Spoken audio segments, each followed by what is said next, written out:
जय मसीह की दोस्तों। आज का चैप्टर है यूहन्ना की पहली पत्री अध्याय 2। तो चलिए शुरू करते हैं।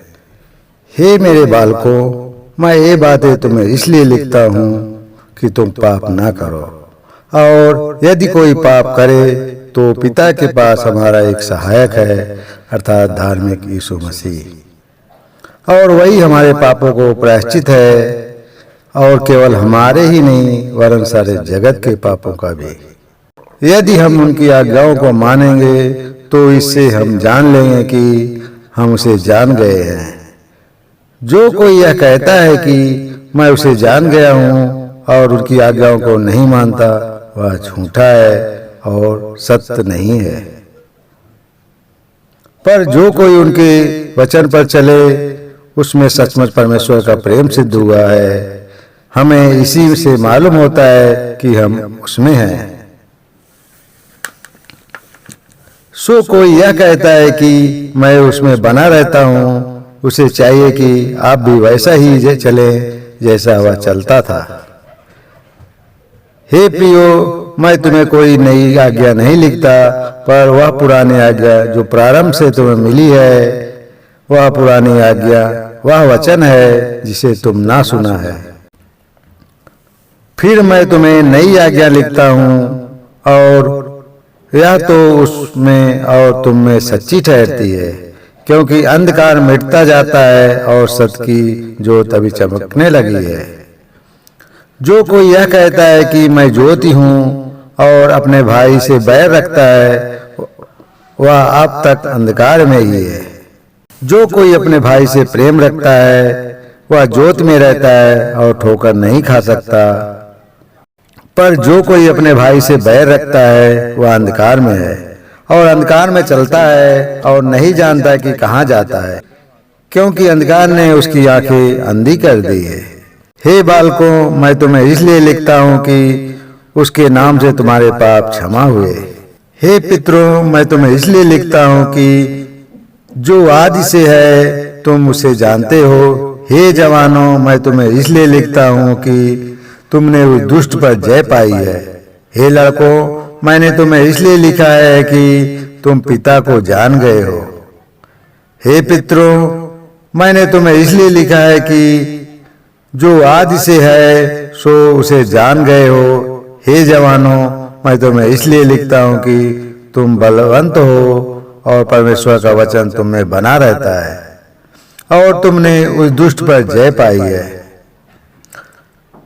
तुम ना तो संसार से और न संसार की वस्तुओं से प्रेम रखो। यदि कोई संसार से प्रेम रखता है तो उसमें पिता का प्रेम नहीं है, क्योंकि जो कुछ संसार में है, अर्थात शरीर की अभिलाषा और आंखों की अभिलाषा और जीविका का घमंड, वह पिता की ओर से नहीं परंतु संसार की ओर से है। और संसार और उसकी अभिलाषाएं दोनों मिटते जाते हैं, पर जो परमेश्वर की इच्छा पर चलता है वह सर्वदा बना रहता है। हे लड़कों, यह अंतिम समय है, और जैसा तुमने सुना है कि मसीह का विरोधी आने वाला है, उसके अनुसार अब भी बहुत से मसीह के विरोधी उठे हैं। इससे हम जानते हैं कि यह अंतिम समय है।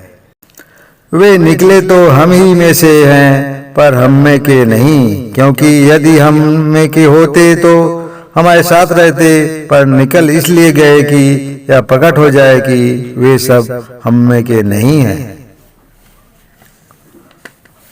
और तुम्हारा जो उस पवित्र से अभिषेक हुआ है, और तुम सब जानते हो। मैंने तुम्हें इसलिए नहीं लिखा कि तुम सत्य को नहीं जानते, पर इसलिए कि उसे जानते हो, और इसलिए कि कोई झूठ सत्य की ओर से नहीं।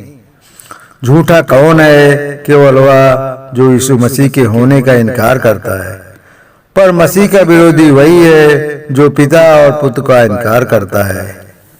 जो कोई पुत्र का इनकार करता है, उसके पास पिता भी नहीं। जो पुत्र को मान लेता है, उसके पास पिता भी है।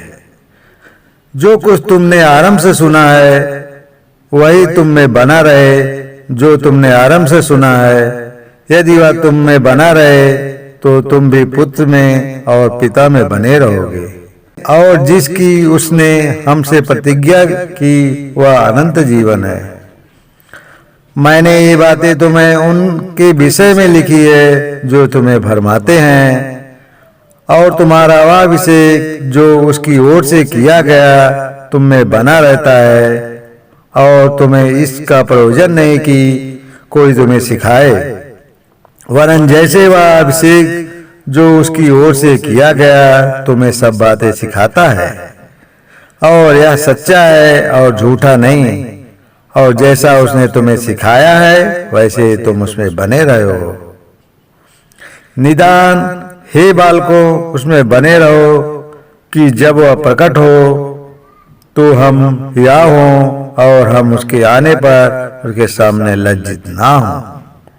यदि तुम जानते हो कि वह धार्मिक है तो यह भी जानते हो कि जो कोई धर्म का काम करता है वह उसमें से जन्मा है। धन्यवाद। आमीन।